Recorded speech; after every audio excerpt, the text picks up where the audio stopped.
Today I feel like I need to talk to someone who thinks that they have a very different story. Like they are the only they are the only people or the person going exactly what they are going through alone, and they are the first people to go through it, and therefore they are just stuck and they don't know how to go about it. Now listen, all of us, in one way or the other, I would say we have suffered what I would call rejection. Do you know there are so many young people who have gone through rejection and frustrations, much as they can't show their tears, much as no one hears their cries, no one can hear them cry loudly, because frustrations, we say, are tears not seen and cries that are not heard. So I know you've been going through all that by yourself, and you think that you are the only person in the world going through that unique process or season in your life. The man you're watching here talking to you is talking out of experience, not information.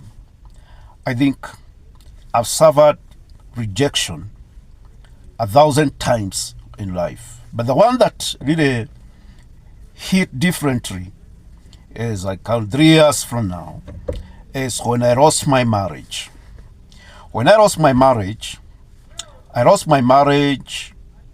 and I lost the person I felt I loved,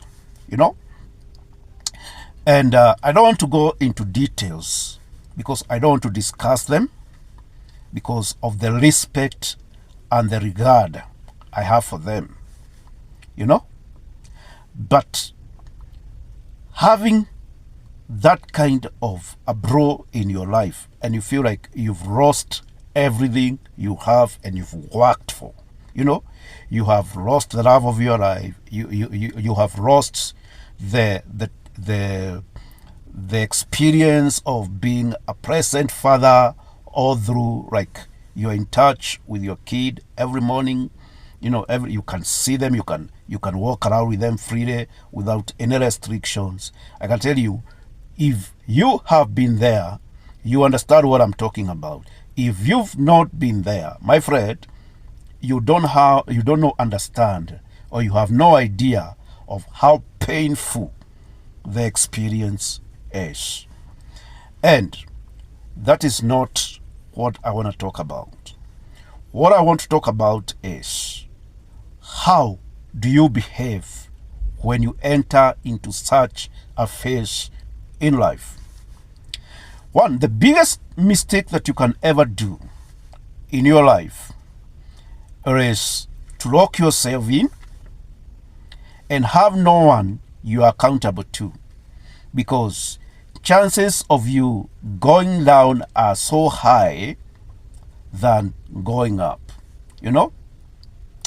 Many people will tend to withdraw for safety instead of walking forwards towards the right and security, and that is now where depression comes in.